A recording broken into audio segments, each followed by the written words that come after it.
Open posture نہیں کہلوائے گا۔ اور open posture کا مطلب یہ ہوتا ہے کہ the man is having an open mind towards you, آپ کی طرف اس بندے کا کھلا اور اوپن ذہن ہے۔ یہ وہ بات ہوئی۔ تو آگے پانچویں بات ہے، پانچویں ٹیکنیک ہے the touch of warmth, light physical touch. جب ہم کسی سے بات کر رہے ہوتے ہیں، بعض لوگ تو بار بار جو ہے وہ ٹچ کرتے ہیں، اور کہہ لیں کہ ایسے انداز میں کرتے ہیں جو نہ دیکھنے میں اچھا نہ ہی فیل کرنے میں اچھا، ایسے مارتے ہیں۔ تو یہ this very bad. Gentle touch جو ہے اور ناٹ سو آفن، تو وہ اس کا بڑا پازیٹیو امپیکٹ ہوتا ہے کہ جناب آپ کے مطلب دیکھیں نا، جب بات کرتا ہوا بندہ تو کامن سینس کہتا ہے کہ اس موقع پہ تو مطلب وقتاً فوقتاً جو ہے اس کے ٹچ کر دینا، اور جب اس نے کوئی اچھی بات کہہ دی یا کوئی آپ چاہتے ہیں کہ زیادہ توجہ ان کی مل جائے، توجہ تو ہے ہی ہے، تو اس صورت کے اندر کیا ہوتا ہے کہ یہ جو وقتاً فوقتاً دوسرے کے جسم کو، باڈی کو جو ٹچ کرنے کا عمل ہے، تو اس کا بھی ایک بہت اچھا امپیکٹ ہوتا ہے۔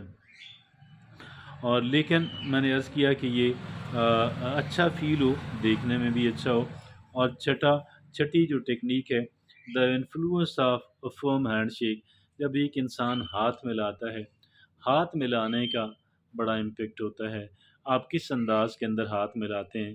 بعض لوگ ہاتھ ایسے ملا رہے ہوتے ہیں کہ جیسے صرف انگلیاں ہی آگے کر رہے ہیں اور اس سے زیادہ کچھ نہیں۔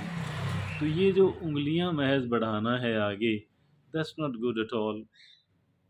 پورا ہاتھ بڑھائیں، پورا ہینڈ شیک جو ہے وہ آپ کریں۔ اور ساتویں بات ہے nodding, the universal sign of agreement. تو جب کوئی بندہ بات کہہ رہا ہے اور آپ کو بات اچھی لگتی ہے تو ہم یہ ناٹ کرتے ہیں ایسے، گویا کہ ہم سر جھکا کے ہم یہ اشارہ دے رہے ہوتے ہیں کہ بھئی مجھے آپ کی بات سے اتفاق ہے، مجھے آپ کی بات اچھی لگی۔ تو یہ سے کہا جاتا ہے nodding the universal sign of agreement, کہ یہ ایک گویا کہ ہر طرف جو ہے یہی ایک سائن آف ایگریمنٹ جو ہے وہ اسے سمجھا جاتا ہے، اور کہ جی ہم اتفاق آپس میں کر رہے ہیں۔ اور آٹھویں بات ہے لیننگ ان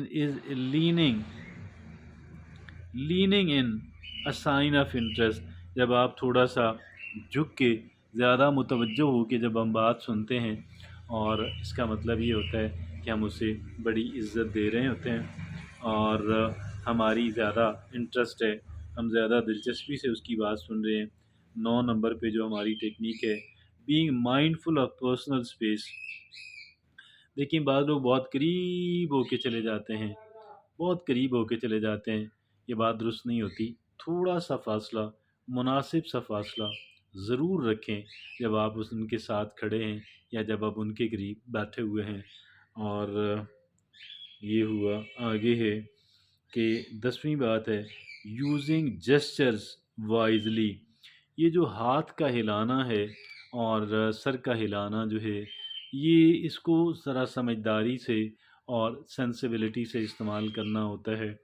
اور بعض لوگوں کے جو جسچرز ہوتے ہیں وہ ان کی کہہ لیں کہ بات کے ساتھ وہ نہیں کر رہے ہوتے، میچ کر رہے ہوتے،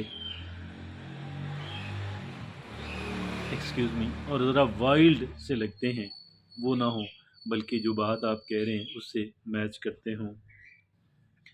11ویں اور آخری بات ہے keeping your body language consistent with what you are saying, جو ہمارے پورے جسم کی مجموعی طور پہ ہماری جو کہہ لیں کہ باڈی لینگویج ہے، وہ ہماری بات کے ساتھ جو مقصد ہم پہنچانا چاہتے ہیں اس سے کنسسٹنٹ ہو، اس کے مطابق ہو، اس کے اگینسٹ نہ ہو یا اس سے الگ تھلگ نہ ہو۔